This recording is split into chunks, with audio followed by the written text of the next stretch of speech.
Hello everybody, I'm David Ellefson with the group Megadeth, and it feels awesome to be back home. Home that I've had for many, many years, since 1983, since we formed the group, and we're now on the 20th anniversary tour of our record Rust in Peace, which to many of our fans is one of our landmark records of our career. So it's great to be here. You know, it's over the years I've used a lot of different gear. It's interesting going into this tour, very peculiar, very specific tone required. And with Peavey, I've had the signature bass, the Zodiac DE, with the idea being on the 12 signs of the Zodiac. Since I'm a November birthday, I get the Scorpio model, and working out great with this run of shows that we're doing right now.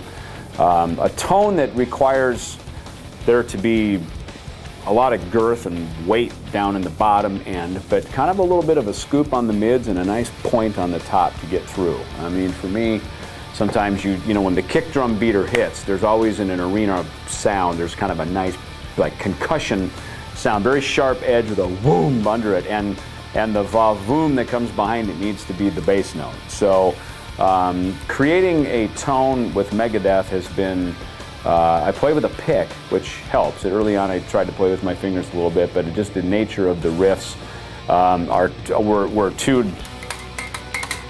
Yeah, it was kind of a sloppy sound, so I grabbed the pick and started just honing down, and that not only helped me play the parts better, but it also helped me create a tone that had a nice sharp attack on the front edge of it, and then also be able to have a nice you know, a nice bottom end to it, that as the bass should have.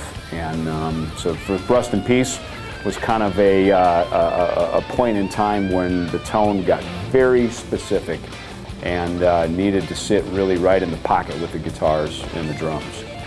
You know, the amps that I've been using I've used a lot of different things over the years, and I've played through Peavey since about 1996. And then as we came time to dial up tone for the Rust in Peace record, I used, on the Rust in Peace recording, I used the Gallien-Kruger 800 RB head and the Hardkey 410 full aluminum speakers back in those days. That's what got that metallic, we used to call it the knife, you know, because you used to cut right through the guitars. You know, a wall of guitars is not easy to get through playing very, very fast music like this Rust in Peace material. So on this record I brought in or on the tour rather, I brought in a couple of Hardkey 1000-watt amps, and then two of the 810 cabinets, the hyperdrive cabinets. And they just have a tone that really sits right in the pocket. I mean, I think for anybody trying to dial tone, it's one thing to sit in a room by yourself and get this nice pristine tone, you know, or have a nice bass tone. But the trick of it is to get that tone to fit in the band, whatever band it is you're playing in. Whether you're playing in a country band, a thrash metal arena band, or a church band, whatever it is you might be doing, you know, you need to get your tone so that it fits in, and that requires you to listen more to what the other players are playing, not only just as a musician, but just even sonically, to make sure that what you're doing fits in there. And I think also listening to your sound mixer, whoever that may be, and asking them and consulting with them, say, hey, is this sitting in the pocket? Am I sounding like I'm part of the band, or am I sounding like a little solo project outside, or maybe even out front of the band?